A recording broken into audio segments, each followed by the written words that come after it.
નમસ્કાર મિત્રો, જીવન યાત્રા સુખની યાત્રા નથી પરંતુ શીખવાની યાત્રા છે। એનો અર્થ એમ થાય છે કે પરમાત્માએ જે સંસાર રચાવ્યો છે, બનાવ્યો છે, એની અંદર સુખ અને દુઃખનો સંગમ કરેલો છે।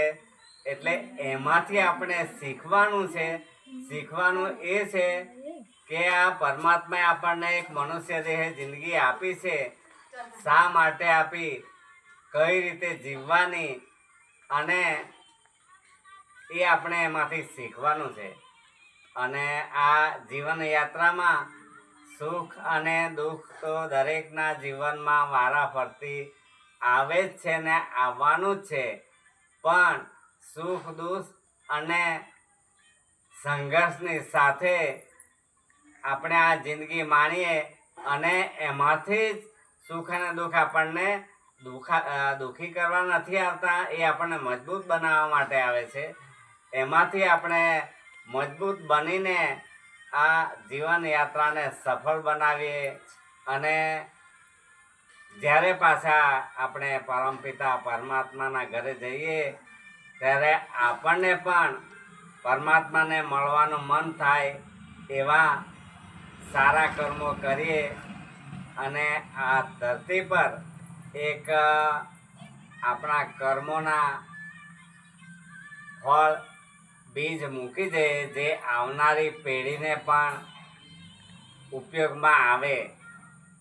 આ જિંદગી પરમેનન્ટ તો નથી, જ્યાં સુધી શ્વાસ છે, ધડકન છે, ત્યાં સુધીની આ જિંદગીમાં મિત્રો આપણે આ જિંદગીનો સાચો આનંદ માણવા માટે સહયાત્રી જોઈએ છે। એમાં સાચા મિત્રો 3 જ છે મારા વિચાર પ્રમાણે।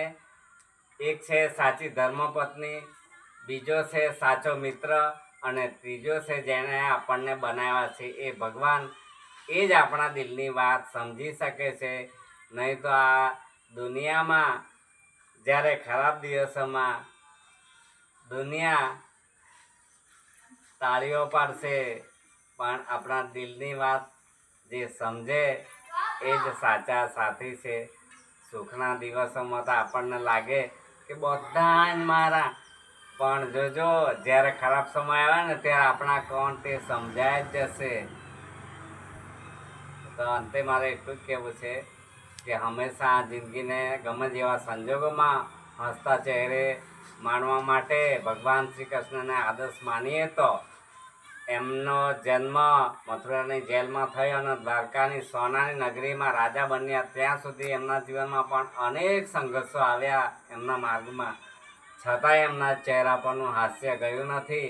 તો એ રીતે આપણે પણ આપણા ચહેરા પર હંમેશા આપ સૌના ચહેરા પર હાસ્ય રેલાતું રહે એવી ભગવાન શ્રી કૃષ્ણ સૌના પર કૃપા કરે એવી પ્રાર્થના સાથે ભગુ પટેલના આપ સૌને જય માતાજી।